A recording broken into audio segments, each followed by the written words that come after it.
See these silver things that go all the way up the side of the building? Those are called I-beams, and they're made with a steel from Luxembourg. And they're the strongest I-beams in the world. And they go deep, deep into bedrock. And on the top of the building is what's known as a mass damper system. It's 160,000 gallons of water in 4 containers on rollers. এটা হচ্ছে Chicago As the city computer indicates, if the wind is going too hard in পুরা one lake দিয়ে direction, ঘেরা it activates the damper system. And sends it in the বিশাল বড় opposite বড় direction. Building আমরা To serve as ক্রুজে a counterbalance. এখানে building Or সম্পর্কে ballast, বলা if you will. হচ্ছে বিভিন্ন Then we have architecture 100 design North Riverside, completed এবং in কখন তৈরি 1990. হয়েছে Perkins and Will are the architects. Boeing bought it in 2001. They bought the building, they didn't buy the land. They're on the land lease.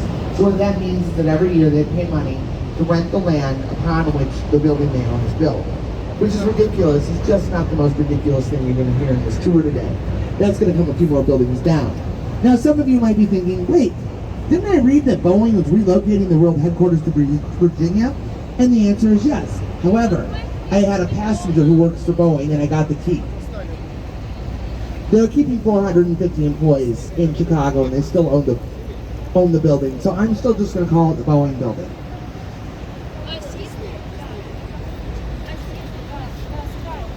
I am talking.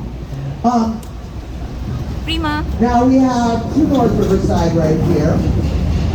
Art Deco. Cullerbert and Root are the architects. And it was home to the very first public plaza in Chicago, which might make me an old soul, I don't know. Anyway, this whole neighborhood is called the West Loop, which is one of the hottest neighborhoods in Chicago. You will find some of the best restaurants in the world in the West Loop. 60, 70 years ago. And in America, we have a thing called air rights. That means you own the air above your home and above your property, so no one can ever build on top of it without your permission. Through the years, the owners of Union Station have sold their air rights to 6 different entities.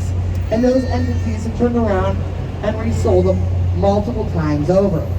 And it's to the point where the owners of Union Station can't figure out who owns what. And it's a little confusing. It is, however, the most ridiculous thing you're going to hear on this tour today. People are buying, selling, and renting air. Gateway 2, identical 22-story international style building as Gateway 1, completed in 1967. Skidmore, Owings & Merrill are the architects.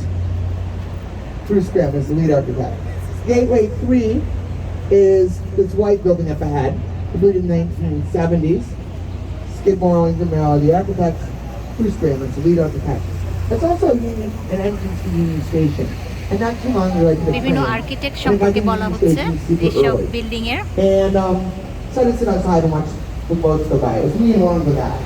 And for about 20 minutes, this total stranger comes to me and says, do you think the tour guys ever get bored saying the same thing all day long? Now I want to draw your attention to this 3-story black addition with the X-bracing. That was the home to the Mid-America Commodities Exchange. Completed in the 1980s. Skidmore, Owings & Merrill are the architects. Bruce Graham is the lead architect. Dr. Fazlur Khan is the structural engineer. And he is considered to be the Albert Einstein of structural engineers. It was originally a trading floor. And back in the day, they used their hands to buy and sell. Which means you can't have any obstructive views. So there's no load-bearing walls, there's no support beam. Then we have the Gateway 4. এখন এই বিল্ডিংটা সম্পর্কে বলছি The largest of the gateways, completed in the 1980s. Skidmore, Owings & Merrill, the architects. 1980 The Stefano is the lead architect. And he got a lot of criticism because he didn't put any ornamentation in the building. His response was he didn't need any because he used concave and convex green glass, and the other buildings would serve as his ornamentation. And you can see how it creates that kaleidoscopic effect. Now, on the other side of the bridge is the former Chicago Main Post Office, completed in the 1930s as part of the New Deal. Graham, Anderson, Probst, and White are the architects. And it's Art Deco. But most importantly, it was the largest post. It was in danger of being demolished. And then it ended up in the National Register of Historic Places. And in the early 2000s, a British guy by the name of Bill Davies purchased it. at Wow, way to go, Bill Davies. Except for he died within 48 hours of closing. There's a theory that the post office is haunted. Now,